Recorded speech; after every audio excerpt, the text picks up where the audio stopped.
Welcome to MH academy. 4 जुलै 2024ला CET cell Maharashtra यांच्याकडे एक सर्क्युलर आलेला आहे। त्या सर्क्युलरनुसार फर्स्ट इयर इंजिनिअरिंग ॲडमिशन आणि direct second year engineering admission याचं टेंटेटिव्ह शेड्यूल त्यांनी इथे पब्लिश केलेलं आहे। म्हणजे रजिस्ट्रेशन प्रोसेसला कधी सुरुवात होणार आहे याचं टेंटेटिव्ह शेड्यूल त्यांनी तिथे दिलेलं आहे। बघा ही नोटीस आहे 4 जुलै 2024ची। CET cell Maharashtra centralised admission process म्हणजे CAP for the academic year 2024-25 साठी इम्पॉर्टंट नोटीसमध्ये त्यांनी मेन्शन केलेलं आहे। BTech म्हणजे काय, फर्स्ट इयर इंजिनिअरिंग ॲडमिशनच्या रजिस्ट्रेशनला इथे सुरुवात होणार आहे 10 जुलै 2024 पासून। आणि ज्या विद्यार्थ्यांनी डिप्लोमा केलेला आहे त्यांना जे डायरेक्ट सेकंड इयरला ॲडमिशन भेटते डिग्रीच्या, तर direct second year engineering admission त्याची इथे प्रोसेस स्टार्ट होणार आहे 16 जुलै 2024 पासून। बघा या इम्पॉर्टंट डेट इथे लक्षात ठेवा, त्यानुसार तुम्हाला रजिस्ट्रेशन करायचं आहे आणि पुढची ॲडमिशन प्रोसेसमध्ये पार्टिसिपेट करायचं आहे।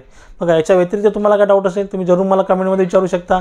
आणि मी सांगितलेली इन्फॉर्मेशन तुम्हाला आवडली असेल तर चॅनलला लाईक शेअर सबस्क्राईब करा, साईडला जे बेल आयकॉन बटन आहे ते प्रेस करा, म्हणजे माझ्या पुढच्या येणाऱ्या व्हिडिओची नोटिफिकेशन तुम्हाला सर्वात पहिले भेटेल। थँक्यू।